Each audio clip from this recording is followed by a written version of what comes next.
दोस्तों, मैं हूं दिनेश के वोरा। न्यूज़ टाइम में आपका स्वागत है। नेपाल के ऊपर एक एपिसोड।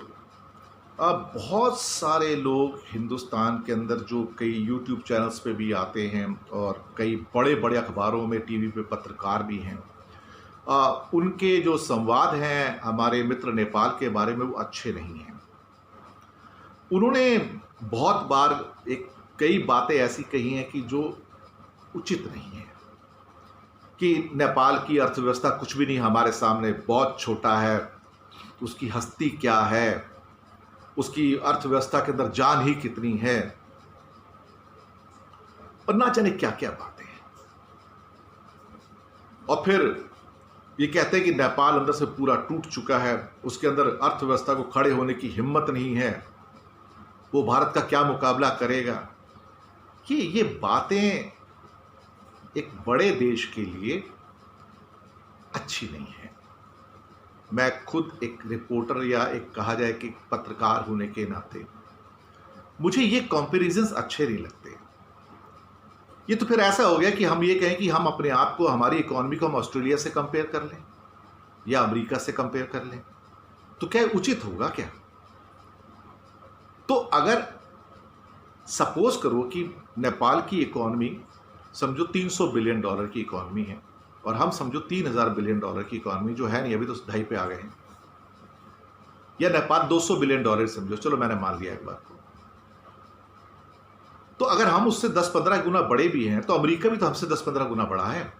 तो फिर ये क्या उचित होगा कि हम अपने आप को फिर अगर अमेरिकन कोई हमसे कहे कि तुम्हारी औकात क्या है हिंदुस्तान को, और तुम्हारी इकोनॉमी की औकात क्या है, तो क्या हमको अच्छा लगेगा?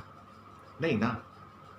अब ठीक है, हमारी तो मुश्किल से पर कैपिटा इनकम $1800-1900 है। नेपाल की भी करीब करीब 1200-1300 है। हालांकि कुछ इसमें वेरिएशंस भी आ रहे हैं।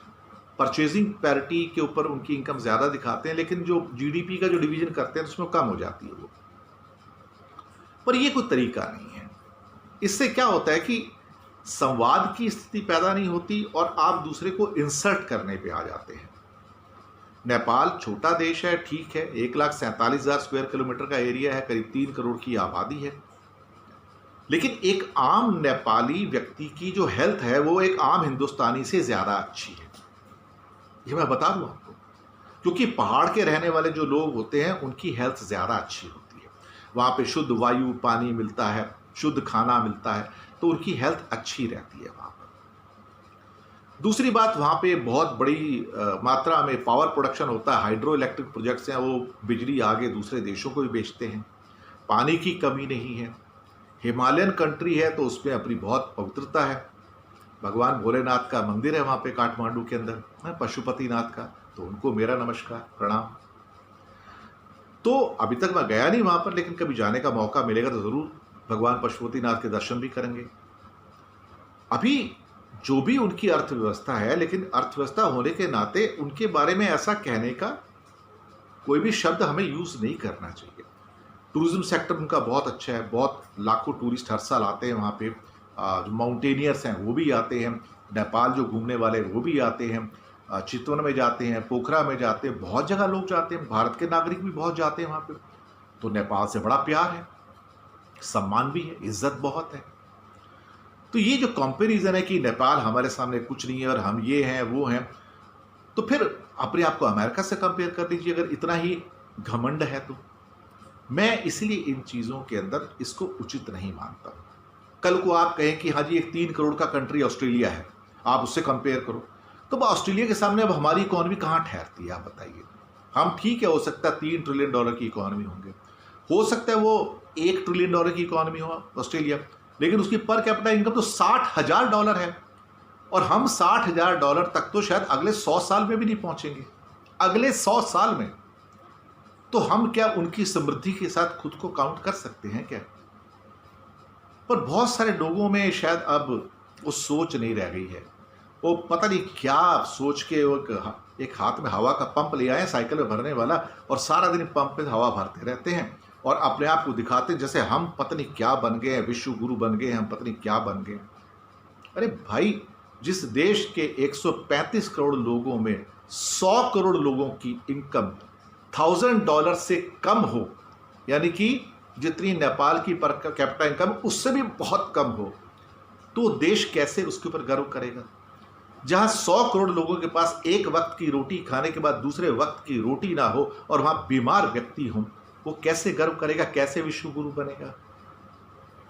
तो मेरे नज़र में इस किस्म के जो कंपैरिजन्स हैं, आज कितने अखबारों में या कितने टीवी न्यूज़ के अंदर, ख़ास तौर से मैं किसी चैनल का नाम नहीं लूँगा, और कई यूट्यूब चैनल्स के ऊपर भी जो जिस ढंग से नेपाल को दिखाया जा रहा है उसमें, वो मुझे अच्छा नहीं लगा। देखिए, ये चैनल अलग है। हम न्याय की बात करते हैं, जस्टिस की बात करते हैं, हम इज्जत की बात करते हैं। चाहे छोटा कंट्री, चाहे मालदीव्स ही क्यों ना हो, भाई वो देश तो है ना, तो देश की इज्जत करना हमारा फर्ज है ना। देश को देश की तरह ट्रीट करना पड़ेगा ना। नेपाल कोई भारत का कोई एक उत्तरी राज्य, नॉर्थ स्टेट तो नहीं है ना। नेपाल अलग कंट्री है, उसकी राजधानी है, उसका प्राइम मिनिस्टर है, उसकी इकोनॉमी है, उसकी अलग कल्चर है, सब कुछ अलग है। तो हम उसको अपने हिस्से के रूप में क्यों देखें? वो जैसा है वैसा ही है। एक टाइम में गोरखा किंगडम भी था, वो बहुत बदलाव आए उसके बाद, पर ये अच्छा नहीं है। लेकिन एक आम नेपाली नागरिक एक आम भारतीय के मुकाबले उसकी हेल्थ में बहुत अच्छा है, अच्छा खाना खाता है, हेल्दी है, साफ सुथरा है। तो जो भी ये इंडियन कुछ जर्नलिस्ट के द्वारा चैनल्स के ऊपर जो किया जा रहा है एक दुष्प्रचार, मैं उसका समर्थन नहीं करता। हमारा चैनल रेस्पेक्ट की बात करता है, म्यूचुअलिटी की बात करता है, इज्जत की बात करता है, प्यार मोहब्बत की बात करता है, और इसीलिए इस चैनल के ऊपर हमारे नेपाल के भाई बहन हों, बांग्लादेश के भाई बहन हों, किसी भी और देश के भाई बहन हों, हम सबकी इज्जत करते हैं, रेस्पेक्ट करते हैं। यही फ़र्क है हम में और बाकी चैनल्स में। कैसा लगा आपको ये एपिसोड? हमें ज़रूर बताइएगा, अपनी फीडबैक भेजिएगा। शुक्रिया आपका।